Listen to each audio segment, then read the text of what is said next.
Samsung, they can't keep getting away with this.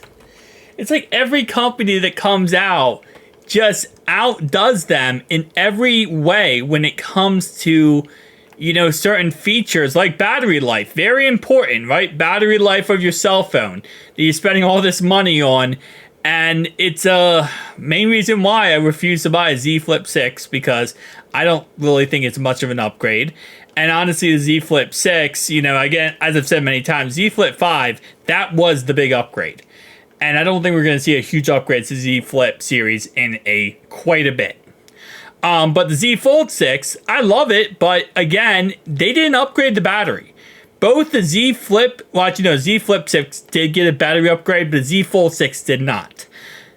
Nonetheless, both of them have a smaller battery than Honor's first iteration of their flippable cell phone. Now, usually when it comes to these Chinese cell phones, or I guess sometimes European cell phones, usually they release strictly in China, but sometimes they do go kind of some European countries. Some of these companies are actually getting a little bit bigger, and they're able to branch out, which is awesome because it lets a lot more of the market be able to pick up their cell phone.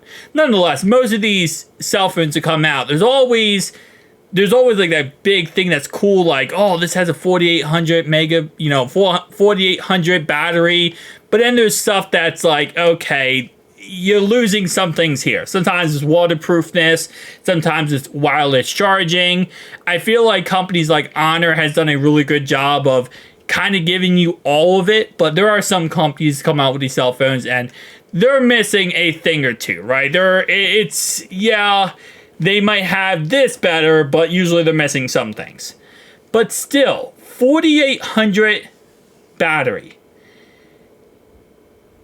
That's again, just think.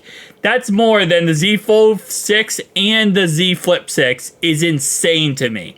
Now, if you compare that to the OnePlus Open, which obviously I know is just an iteration of the Oppo Find N Fold 4, Find N Fold 3, not 4, sorry, excuse me, 3, but that still has a battery life of 4,835, which is bigger than this cell phone. The Pixel Fold, Google's first iteration of their cell phone, also has a battery life of 4815, which again is a bigger battery than this cell phone right here. So it's just really disappointing, and again, I've said it in my video yesterday, and trust me, I'm the worst person to complain about this because I'm like the biggest hypocrite on this. I will pick up the Z Fold 6. I will eventually buy the Z Fold 6. I won't buy the Z Flip 6. I refuse to do that. But I'll end up buying the Z Fold 6.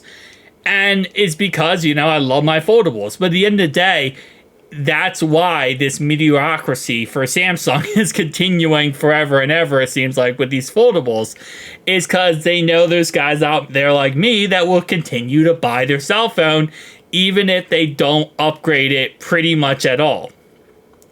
And you see companies like Honor come out with their first flippable cell phone, and it is bigger battery life automatically than the Z Fold series. Like, when it comes to the Z Flip series, it being a bigger battery life isn't really that big of a deal, because, it's a flippable cell phone. I'm not going to go too crazy with battery life. But when it's more than your $1,800 powerhouse cell phone, and this is just going to get even worse, by the way, once Google releases the Pixel Fold 2. The OnePlus Open 2 is just going to be the Oppo Find N Fold 4, which is probably going to be absolutely gorgeous, / it's going to be powerful as anything. That's another thing I think, Samsung really kind of crapped the bed on, was giving us a Snapdragon 8 Gen 3 processor, not a Gen 4. I know at the end of the day, you're pretty much like picking hairs, saying like, how much more powerful the Gen 3 than Gen 4 for an average consumer or daily consumer. But it's just nice to have the extra power in there. If I'm paying $1,800, give me the best of the best. Don't give me last year's processor unit.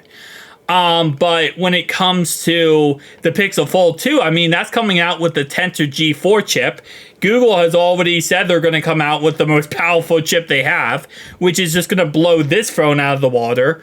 Then the OnePlus Open, like I said before, too, is going to blow the Galaxy Z Fold out of the water, which is so weird because, you know, with the Z Fold 5, it was the top dog. It was the most dominant. And maybe Samsung is kind of waiting for that with the Z Fold 7. And there's been a lot of positive rumors about Z Fold 7 being the most powerful phone when it comes out. And maybe that's what Samsung's doing. They're kind of just waiting to see what, you know, Google releases and what all these other company releases so they can kind of get a gauge. But it's just, oh man, it's kind of disappointing. But again, you know, I gotta hold out hope here because we are getting an Ultra variant later in the year. So hopefully, you know, that is the one that takes out everything and makes everything, you know, crazy insane. But Samsung, you kind of crap in the bed. And usually, I mean, you know, you've done such a good job. And if you've been following this channel for a long time, you know Microsoft's usually the one that does that. That was a Microsoft point of view. And the whole thing with Microsoft is that's what ended up being their downfall and destroying their foldable phone industry. Now, Samsung has 6 iterations of their phone, and also they test their products before they release them. Great job, Microsoft. In Microsoft's defense, though, Google never worked with them. Google refused to, well, they didn't refuse, they had no partnership with them, and so they weren't able to test out all the betas of each Android version before it came out, like Samsung can do, and also like Google does. Obviously, it's their software. So that's, I will say, to Microsoft's point, that's the one thing they kind of got royally messed over, but still, they still released the Surface Duo 1 and 2 before it should have been like complete, and it wasn't perfected, and there's so many things they could have done. Nonetheless, this isn't me hating on the Microsoft Surface Duo, I mean, Microsoft in general. I love the Surface Duo 1 and 2. Favorite phones of all time, even if Microsoft butchered them. But yeah, so that's kind of my thoughts and opinions, guys. Tell me down below your thoughts and opinions. I know this video was kind of more of a rant video, and I try my best not to do this type of videos. But, I mean, I know some people who watch my content, they do like these type of videos. And if you want to see more of, like, me just talking and giving my voice and opinions, and I know you guys will tell me down below in the comment section your voice and opinions. You guys always do, and I do appreciate it. I do read all your comments, even the negative ones. Because, again, you know, you're just giving your opinions on things, so it's awesome. But tell me down below your thoughts and opinions, guys. Make sure to like and subscribe button if you are indeed new. And tell me, are you picking up the Z Fold 6 or Z Flip 6, or are you just going to wait to Z Fold 7? I think Z Fold 7 might be the move.